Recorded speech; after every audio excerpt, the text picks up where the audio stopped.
My female boss refused to book my flight for a $5 million deal. She laughed at me, why bring trash lol, but I knew something she didn't. The client's CEO happened to be my brother. I smiled and said good luck in the meeting. 1 minute, I'm securing a $5 million deal for my company. The next, my boss refuses to book my flight and snidely asks, why bring trash? But she had no idea who she was messing with. Because the client's CEO? Yeah, that's my brother. Oh, the look on her face was going to be priceless. In that moment, after hearing her sickening giggle on the other end of the line, knowing she'd cut me off and turned off her phone, I knew she had meticulously planned this betrayal. But there was a massive detail Jade had overlooked, one that was about to turn her meticulously crafted scheme into a spectacular self-destruction. I tolerated Jade's petty harassment for months, but this was my breaking point. It was time for Jade to face reality. My name is Mary Walters, and I work in sales for a trading company. I'm proud of what I do. My sales proposals are always a hit, and I consistently top the charts in performance.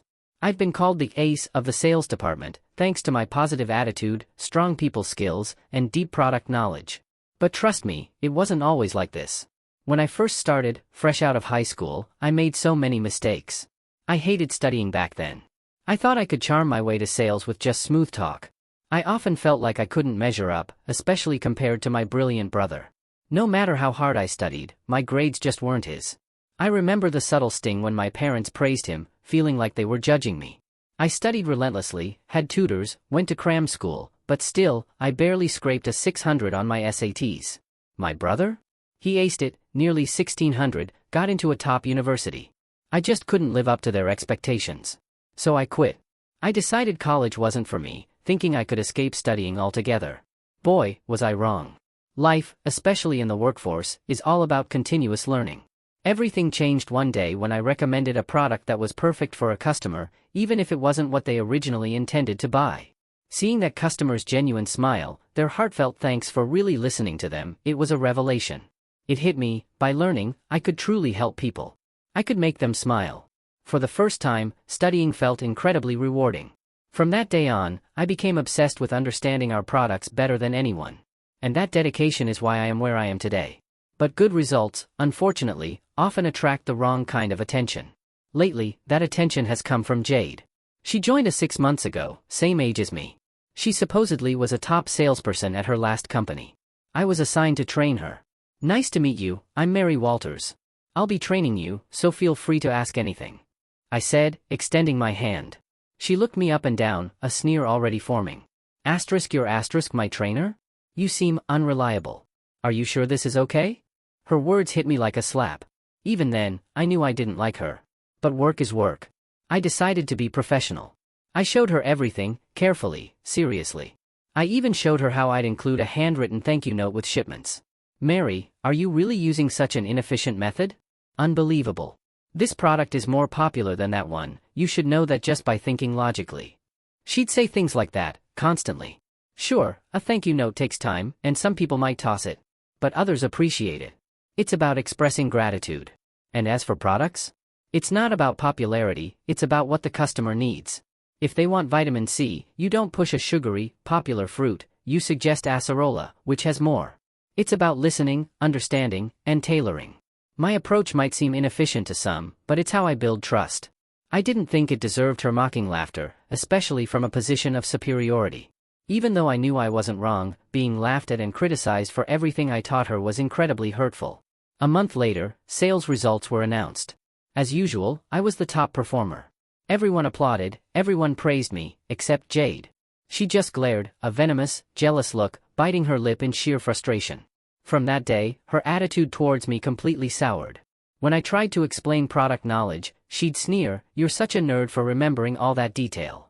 Then, she started spreading rumors, saying I only got sales by using my looks.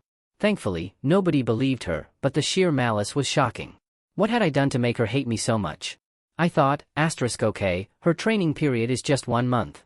After that, she'll be on her own, and she'll leave me alone. How wrong I was. Her harassment didn't stop. First, it was small stuff. My pen would vanish. My sticky notes would disappear from my monitor. I brushed it off, thinking I'd misplaced them. But then, all my schedules on the company app were deleted. That's when I knew. This wasn't accidental. Other things started happening. Documents I saved in the shared folder? Gone. Faxes and mail addressed to me? Shredded before I could even see them. And worst of all, calls with customers would abruptly get cut off. I was clueless about who was behind it all, until one day, a call got cut. I looked around in a panic. And there she was. Jade. A smug grin plastered on her face, holding the unplugged phone cord. The sheer audacity. This was directly interfering with my work, inconveniencing our customers. I begged her to stop. Do you have any proof? She sneered, looking up at me from below. Proof that I did it? Don't accuse me without evidence. You're so paranoid, it's annoying. I saw her unplug the cord, but when it came to proof, I was speechless. She laughed at my silence. See? No proof. Just because you have good results doesn't mean you can get cocky. For the trouble you've caused me, I hope this makes up for it. Then, she reached into my bag, which was right next to my desk. I was so stunned, I just stared. She pulled out my wallet, snatched two $20 bills from it, and tossed it back. Thanks for the bonus. Keep this up, and you can accuse me all you want. She laughed, loud and gleeful, and walked away, leaving me utterly frozen. This was too much. I went to my boss. But without concrete proof, he said it was hard to take action. Even if there was proof, he said, if there was no malicious intent, it would just be considered a mistake. He couldn't reprimand her too harshly. He did caution Jade, but it clearly wasn't strict enough. The result? Jade resented me even more. From then on, it was almost daily. My schedules would be deleted. My documents would vanish. I'd have to redo everything, costing me precious time. My overtime hours more than doubled. To avoid calls getting cut, I told customers to email for non-urgent matters, citing problems with the office phone line. For mail and faxes, I had to check the shredder bin several times a day. It was a complete waste of my time, but losing a customer's trust? That would take far longer to fix. Building trust takes years, losing it takes moments. Jade clearly didn't understand that. I endured Jade's harassment for 5 long months. Until a few days ago. I was chosen as the main contact for a major corporation, a leading medical device manufacturer. This deal? It was worth $1 million. It would secure my quarterly sales target, guarantee my promotion. A deal this big, I'd get support. I planned to pick a trusted colleague, but Jade, with her aggressive self-promotion, somehow convinced my boss to assign her as my support. I groaned internally. How was I going to work with her? But it was work. I hoped we could at least be professional. She provided zero support. Worse, she secretly sent materials for her preferred products to the client, completely bypassing me. Luckily, a colleague discreetly warned me. I immediately called the contact person, casually mentioning some extra materials I'd sent, clarified the differences, and used the opportunity to really understand their needs. Thanks to my quick thinking, Jade's sabotage didn't cause a major problem. On the appointment day, I introduced the products they initially inquired about, then, based on our earlier conversation, I recommended others. I dug deeper into their latent needs, proposing solutions that perfectly matched their desires. That's my sales style. The client loved it. They appreciated the detailed pros and cons, the genuine effort to find the best fit. We narrowed it down to 3 final candidates, agreeing they'd consult their higher-ups. 2 days later, the contact person called, they decided to order. After discussing quantities and terms, I prepared the quote. $5 million, Jade's eyes widened when she heard the news. Wow! That's a huge deal. I guess they went with the product I sent the materials for, right? Let me see that quote. She snatched it, a smug smirk on her face. Her smile instantly froze. The chosen product wasn't the one she'd sent. It wasn't even among the final 3 candidates. The product she promoted didn't quite meet their needs. It was like they asked for a red vegetable and she sent an orange bell pepper. Close, but not what they wanted. Looks like it didn't quite match their needs this time, I said calmly. Jade, could you book our flights? We're scheduled for a direct meeting with the client in 2 weeks. Let's go together. A wide grin split her face. I thought, finally, she's calmed down. I felt a flicker of relief. But then, the day of the meeting arrived. And I was left stranded at the airport. The meeting was at 1 p.m., a 3-hour trip each way. I planned to meet Jade directly at the airport. My flight was an hour before departure, but Jade didn't show up. I was supposed to get my ticket from her. 10 minutes passed. Then 15. I called her repeatedly. No answer. I started to worry, both for her and for missing my flight. I rushed to the counter, explained the situation, and asked if I could still board. That's when I discovered the shocking truth. My ticket hadn't been reserved. Only Jade's. With a pale face, I called Jade again. After several rings, she picked up. Sorry, I was busy with the boarding process and couldn't answer, she said, so nonchalantly. I confronted her, my voice rising in panic and anger. Jade, they said there's no reservation under my name for this flight. What's going on? She just laughed, genuinely enjoying herself. Today is a $5 million deal. Should I bring the trash along? Her words made my mind go completely blank. I could hear her gleeful laughter. Then, the call ended. She turned off her phone. Unreachable. She had planned this from the very beginning. But there was something Jade didn't know. The CEO of that client company? He's my brother. I immediately put myself on the standby list for the next flight, then called Kyle, my brother. I had tolerated Jade's petty harassment until now, but this was it. It was time for Jade to face reality. The next flight, and even the one after that, were fully booked. I was well and truly stranded. Finally, 1 p.m. arrived. The meeting time. Not even 15 minutes passed before my phone rang. The caller ID displayed Jade. Much sooner than I expected. Suppressing a triumphant laugh, I answered. Hello? Where are you right now? We're at the airport, you should know exactly where I am, I replied, a calm, cool edge to my voice. Jade, you didn't reserve my ticket. She was momentarily speechless. I could almost hear her grinding her teeth. Just get here quickly. The client CEO says that if you don't come, the deal is OFF. Her voice was frantic, panicked. In the background, I heard a familiar voice, sharp and tense. Then, Jade responded to someone, and a video call invitation appeared on my screen. My brother must have told her to switch. As planned. I accepted. Jade's pale, distraught face filled the screen. She turned to look at me, and her face grew even paler. The CEO, and the manager? Why are both of you with that trash at the airport? Seeing her utter confusion, I bit my lip to hold back a giggle. Why were the CEO and manager there? Simple. I'd called them. My great-grandfather founded our company, one of several in a vast steel company group. My uncle is the current CEO of my company. My brother, Kyle, though, started his own company, rising to the top of his industry in just 10 years. As a child, he was called the reincarnation of our great-grandfather. Now, I understood why. And I understood why I always felt like I could never measure up to him. This morning, after Jade abandoned me, I called my brother, the client CEO. Then I called my uncle, our company CEO. Of course, I also informed my supervisor and the department manager. It was a $5 million deal, a huge deal for our company. When chaos ensued, my brother, Kyle, calmly suggested, let's teach the fool who came without the person in charge a lesson. With that, even our CEO and manager decided to join the meeting. Calling someone's sister trash is quite disrespectful, I heard my brother's displeased voice through the phone. Jade blinked, surprised, at his words. My brother glared at her, but Jade, still not realizing, lit up. A smug smile returned.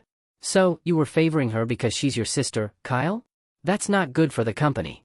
Look, I brought a new proposal. This product is much more popular than the one that trash suggested. She launched into her sales pitch, enthusiastically. My brother's angry voice cut her off. I heard that after making an inquiry, our staff received a brochure for a product that didn't meet our needs. You sent it, didn't you? Our staff was puzzled, thinking the person in charge wouldn't send such a thing. And now I understand why. What? There's no way. It didn't meet your needs? This product is really popular, she stammered. So what? No matter how popular it is, if it's not what we need, it's useless, my brother snapped. My sister, the person in charge, patiently worked with us, genuinely understanding our problems and offering solutions that suited us. She clearly explained both the advantages and disadvantages of the products. We decided to do business with your company because we believed we could have an honest relationship with her. If you plan to replace her with someone like you, who only sees things superficially and pushes popular items without understanding the client, we will cancel this deal. Hearing my brother's angry voice, my heart swelled with emotion. I never imagined he thought so highly of my work. Knowing his true feelings warmed my heart. I deeply apologize, our manager chimed in, practically bowing. It's my responsibility for not supervising my subordinate properly. Our company has no intention of replacing the person in charge.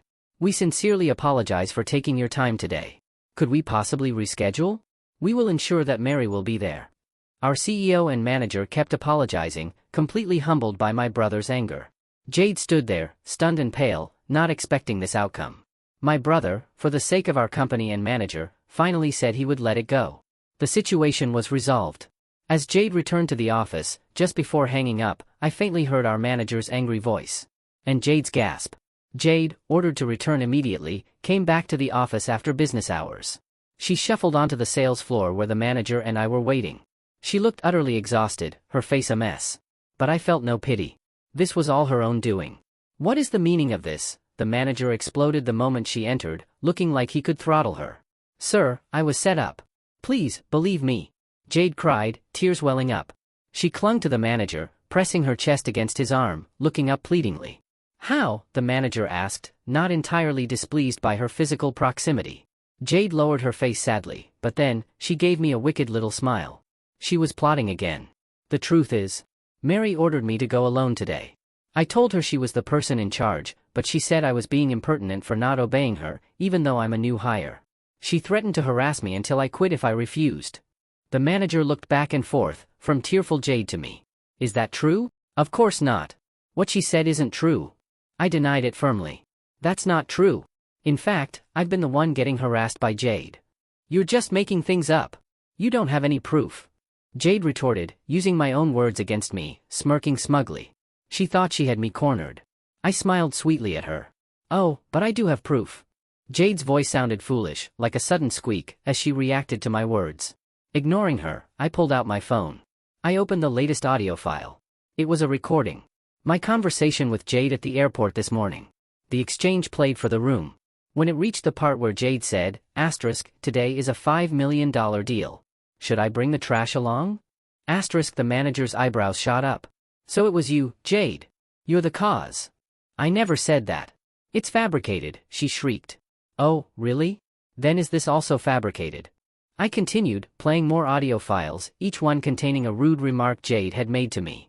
Both the manager and the CEO frowned in displeasure. "And that's not all, Jade. You've deleted documents I saved in the shared folder, erased schedules I registered in the department app, and done various other harassments, haven't you?" "I didn't." "You're lying. You don't have any proof." "Show me if you do," she kept demanding proof, completely unaware she was tightening the noose around her own neck. "Don't you know our company's computers require connecting to the internal network to access shared folders and apps?" I asked. "Of course I know that. I'm not stupid like you." "Well, that's to track who accessed what, when, and where. So, if we check, it'll be clear that you deleted my documents and schedules." "What? No one told me that." Jade visibly panicked, her sudden pale complexion a clear sign of guilt. "What have you done?" the manager roared, completely forgetting to cover his own tracks. Fear and panic washed over Jade's face. "Oh no. I didn't do anything." She still insisted. Our CEO finally stepped in, ending the seemingly endless cycle. "That's enough. We will conduct a thorough internal investigation on this matter." "That's not true. I didn't do anything. Please believe me, sir. If you did nothing wrong, then you have nothing to worry about. In fact, this should prove your innocence." Jade fell silent. If they investigated, it would be undeniably clear she had been harassing me. She tried to convince the CEO, by any means necessary, but he was resolute. "When I say we will investigate, we will. This is final. Jade, you are on suspension until the investigation is complete. Do not come to the office." "No way." Jade turned absolutely white. For someone who prided herself on her competence and career, this suspension was a severe blow. She tried to sway the CEO with smooth talk, even clung to him, but our company didn't budge. The next day, despite being ordered to stay home, Jade showed up at the office. Our supervisor, already informed by the manager, promptly ordered her to go back. When the manager arrived and saw Jade still there, he was furious. He told her if she didn't stay home, she would be fired. She left in tears. After that, things were peaceful. It felt like it did before Jade joined. My work progressed smoothly. I thought the day would end without any more issues. But I was wrong. In the evening, the CEO, with a very serious expression, summoned me to his office. Wondering what else could have happened, I went. The manager was also there, grimly staring at a computer screen. The CEO gestured for me to look. My jaw dropped. The screen showed a meeting app, with my brother and Jade on the other end. "Mary, she says you sent her to see me. Is that true?" My brother's voice, usually so composed, had an edge to it. "What? Why would I send Jade to see you?" I had no idea what was going on. My confusion must have been obvious because my brother sighed deeply and began to explain. The explanation was a headache-inducing saga. After being sent home this morning, Jade must have realized she was in serious trouble. So she headed straight to the airport. She thought if she could somehow secure the contract with my brother's company, she'd get off the hook. She bypassed his company's contact person and directly requested a meeting with Kyle. My brother, hearing the company name and that a woman was there to see him, assumed it was me, coming to apologize. He had her shown to his office. Being led into the CEO's office made Jade think she had a chance. She enthusiastically pitched her product to my brother, despite it being rejected the previous day for not meeting their needs. And as if that wasn't bad enough, when my brother tried to dismiss her, saying there was nothing more to discuss, she clung to his arm, completely misunderstanding the situation. She pressed her chest against him. Jade tried to force the contract. That act finally pushed my brother over the edge. "Are you mocking me?" he roared. He immediately called our CEO to complain. Of course, our CEO couldn't believe that Jade, who was on leave, was at my brother's company the very next day. After switching to a video call and confirming that Jade was indeed there, our CEO was absolutely enraged. He called in the manager, who was just as clueless. Under intense questioning from 3 angry people, Jade, caught off guard, lied. She claimed I had ordered her to use her charms to secure the contract. I let out a big sigh. Why did Jade hate me so much? I still couldn't fathom it. But I needed to make my innocence clear. I understand the situation. Those claims are not true. In fact, yesterday it was agreed that he would forgive us this time for Jade's outburst out of respect for the CEO and manager. Even if an apology visit was necessary, sending the offending person alone to secure the contract is out of the question. Demanding she secure the contract? That's absurd. Doing such a thing offers no benefit to our company, only disadvantages. That's true, my brother said, his face still grim. However, given the repeated disrespect, I cannot simply let this go. My brother's words made our CEO, manager, and me all nod in agreement. We understood his position completely. Understood. What would you like us to do, President Walters? I addressed him as the CEO, not my brother, to show I understood this was a professional matter. My brother gave a slight, almost imperceptible smile. Our company cannot continue business with an individual who has repeatedly caused issues, doesn't understand the problem, and shifts blame to others. Such a person is untrustworthy, both professionally and personally. Are you asking us to fire Jade? I asked for clarification. My brother nodded slightly. Wait. Please. Anything but that. Jade, who had been silent, suddenly cut in, realizing what was happening. Her face had turned ashen. She was audacious to delegate everything up to this point. I was wrong. I apologize. I won't call you trash or mock you again. I won't delete your files or schedules daily, shred your mail and faxes before you see them, or unplug the phone while you're on a call. Please help me. You too, brother, right? Ask him to forgive me for your family's sake. That's selfish. Why did she think I would help her after everything she had done? I felt only disdain, no sympathy. So I responded clearly, no. Even if I convinced him, it wouldn't matter. My brother doesn't have the authority to decide staffing here.